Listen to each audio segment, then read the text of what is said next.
Hi guys! Kamusta po kayong lahat? Ako nga po pala si Stella. So, maraming salamat po kung nagbabalik kayo dito sa channel ko. At kung bago pa lang po kayo, don't forget to like and subscribe para po updated kayo sa mga videos na i-upload ko. So, ngayon ay gagawa tayo ng general love reading para each sign naman po, okay? So, ngayon, gagawin natin ay Leo. Tingnan natin ano may kita natin sa general love reading ng mga Leo.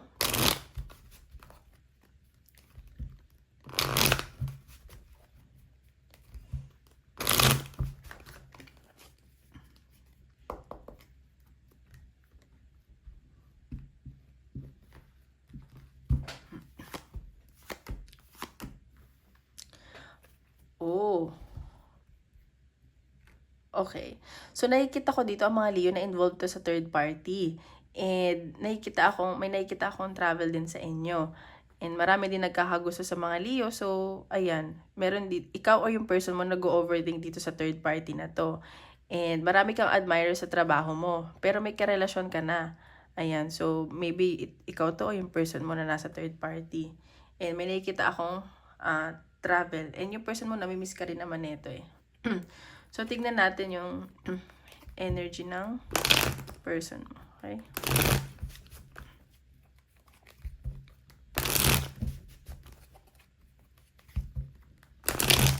Isipin mo yung person mo. Oops. Second. Energy ng person ng mga Leo.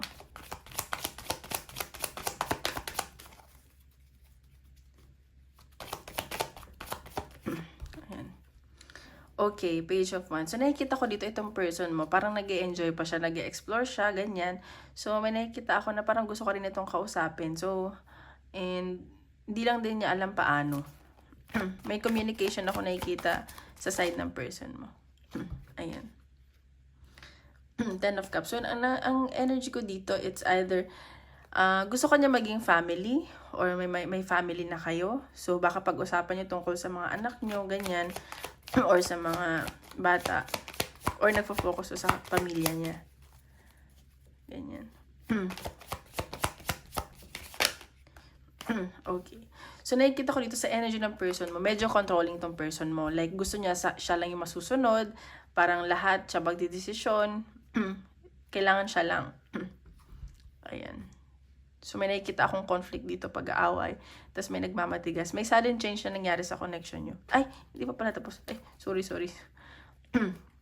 Carried away. Tingnan pa natin. Intention. Ay, dalawa lumabas. Sige, tingnan natin. Okay. So, ayan. Iniisip-isip ka ng taong to. And, so, 8 of Swords in reverse, parang nag-heal na din tong person na to eh.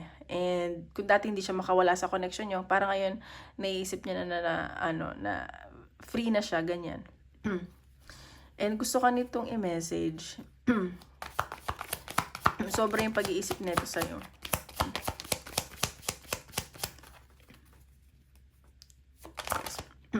Ayan. See, mahal ka nitong taong to eh. Nag-iisip-isip lang to.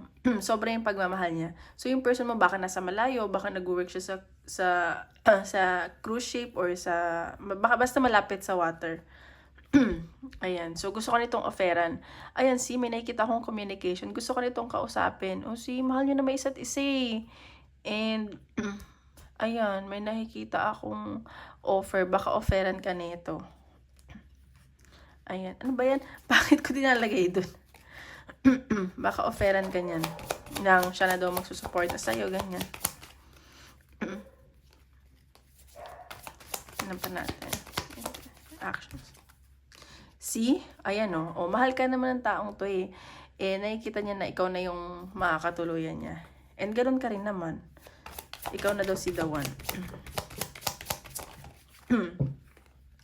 Ayan, dalawa naman. The Hierophant. 9 of Cups. So, see, ikaw yung nagpapasaya sa taong to. And sa ngayon, parang nag-e-enjoy pa siya. Hindi ko alam din kung bakit siya nag-e-enjoy pa. Baka gusto niya lang mag-explore, pero mahal ka niya. Ang weird naman nun. So, marami sa kanyang lumalapit. Parang dinededma din niya. Parang gusto din niya mapag-isa, ganyan. And mahal ka niya. Ayan, nagninimbang siya. Pinagdadasal ka niya. And parang ikaw nagka-create ka na kasi ng boundary sa taong to. So, tignan natin yung energy mo. Bakit? Sa'yo lang siya masaya eh. Tignan natin. Energy mo. Okay, energy mo. Tignan natin sa person. Energy mo sa person. Oops. Ayan, 8 of Pentacles. So, ayan. So, ikaw, parang nagfo-focus ka ngayon sa work mo. And nakikita ko na sobrang sipag mo. So, parang hindi mo siya masyadong napapansin. And parang ikaw, bahala ka dyan. Magtatrabaho ako dito kung anong gawin mo. Masipag ang mga Leo eh. See, 3 of Pentacles. So, ikaw, nag-work hard ka talaga. And meron ka ditong dalawang kaibigan na nagsusuporta sa'yo. Baka kinakausap mo sila. Like, ano ba dapat mong gawin? Pero ang nasa isip mo ngayon is, sorry guys, kaperahan. Gusto mo i-work out yung relationship mo. Pero, mas ano ko ngayon sa kaperahan mo. See, 7 of Wands. So, maraming tukso na paparating sa'yo. So, nakikita ko dito na may communication din na paparating sa'yo. May kakausapin ka siguro tungkol sa person mo. Or, baka may pag-aaway din ako. Hindi naman away, like gulo. And it's about communication. Siguro kayo ng person mo na baka ano lang, may misunderstanding lang sa communication. Pero pag-uusapan nyo to na maayos, like, ikaklaro nyo yung mga bagay-bagay, ganun. Natin. 4 of Wands. See, may nakikita ako ditong celebration sa inyo yung mga Leo. So, baka may pupuntahan kayong event and magpa-party kayo ng mga friends mo, ganyan. So, magiging masaya ka dito. And, parang ngayon lang to ulit nangyari. And, parang once in a lifetime event, ganyan.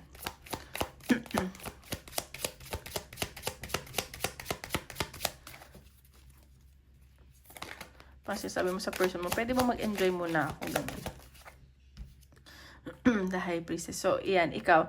So, para ikaw, nagpo-focus ka din muna sa sarili mo. Parang, fina-follow mo yung intuition mo. Alam mo yun? Parang hindi ka basta gagawa ng move dito sa taong to. Parang pag-iisipan mo mabuti. Nasa sayo daw yung desisyon, sabi ni Universe. See, Death. So, ikaw gusto mo ng new beginning. It's either gusto mo ng new beginning sa kanya or gusto mo ng new beginning sa sarili mo. Ganyan. Tingnan pa natin. Kasi parang nagsawa ka na eh. 2 of Cups. Yan, see, mahal nyo na may isa't isa. Feeling ko, magiging maayos pa to. See, pares kayo ng energy.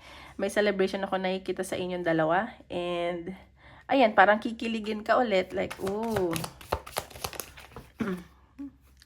Ayan. 2 of Pentacles in reverse. So, nakikita ko dito, gagawa ka na ng choice. Kung naguguluhan ka man, or dalawa yung pagpipiliin mo, alam mo na kung ano yung pipiliin mo. Baka, i-work out nyo to ng person mo, or pipiliin mo yung sarili mo. Pero feeling ko, i-work out nyo naman to. See, Page of Swords. So, may nakikita akong communication. So, magiging masaya ka naman dito.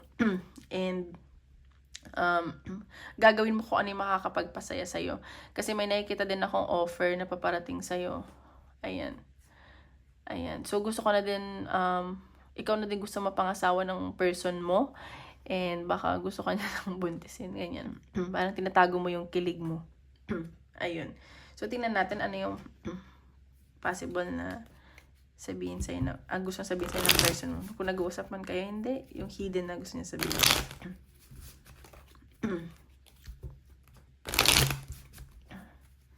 Tingnan natin. Message sa'yo ng person mo. Sometimes I stay awake thinking about you. Sino pupuyat tong tao na to kakaisip sa'yo at nagre-reminis siya. Paano niya i-work out. Ganyan. I couldn't let you get close to me. Ayan, natatakot siya kasi baka mamaya masaktan ka na naman niya or masaktan siya. Ganyan. Bakit? Kalayo ba kayo ng person mo? Tingnan natin. Tingnan natin. Kung ano pa. Oops. I wonder if you are happy with Daphne. Kung masaya ka daw ba nang wala siya. So, ayan. Baka, nakikita niya nga, nagsiselebrate ka nang wala siya. Ganyan. So, tingnan pa natin. Anong advice sa'yo ng universe? Advice advice sa'yo ng universe.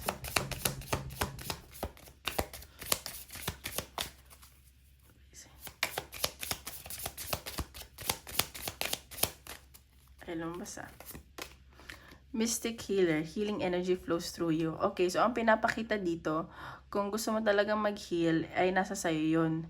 And sisimulan mo siya within yourself, hindi dahil sa ibang tao, hindi dahil sa person mo. So, nasa sayo yun kung paano mo i-heal yung sarili mo. Navigating by the stars, follow your bliss. O, ayan. So, sinasabi dito, i-follow mo kung saan ka masaya. And baka kailangan mong mag-ask ng sign from universe or mag-pray kung ano ba talaga yung para sa'yo na ikakasaya mo. Okay? So, tingnan pa natin. Oops. Sorry. Advice ng universe.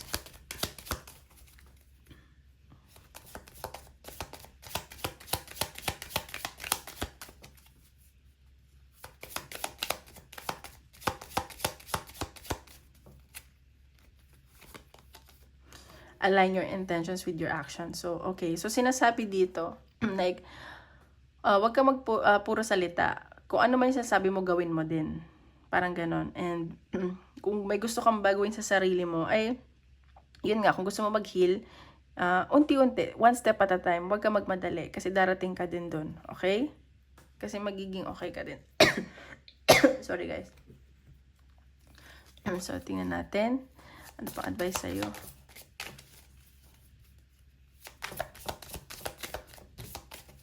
Career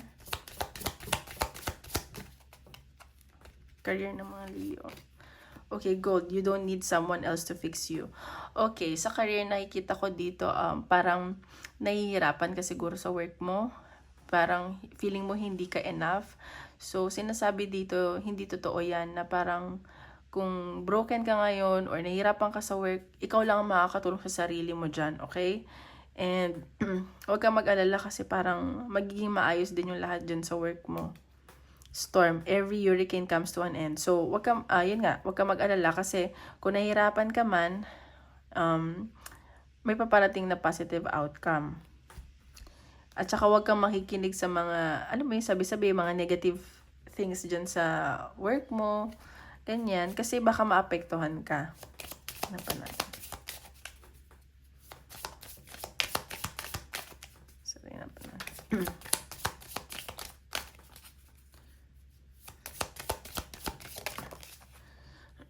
Okay. Eto, pillar of light, your vibration is rising, you are the oracle. So, sinasabi dito sa work mo, kailangan mo maging positive, tsaka high vibrational tayo dapat. Kasi, for example, like, gusto mong kumita ng maraming pera, kailangan maging masaya ka. Kasi kung yung energy mo ay low, hindi mo siya ma-attract. Kung ano yung nafe-feel at naiisip natin, yun yung na-attract natin. Okay? So, ayun nga, kung gusto mo na maging ayos yung work mo, simulan mo sa sarili mo. Like, maging positive ka, huwag mong pansinin yung mga negative things dyan. Alam mo yun, awakening, energetic upgrades, a new way of being, integration. So, sinasabi dito na parang, i-ano mo yung energy mo. Like, huwag ka masyadong negative, and huwag mo masyadong isipin yung mga sinasabi ng ibang tao. Kasi parang feeling ko nagpapa-apekto ka sa mga sinasabi niyan, which is hindi dapat. Okay, so ngayon, check natin. Isip ka ng question. Tingnan natin kung anong sagot ng universe.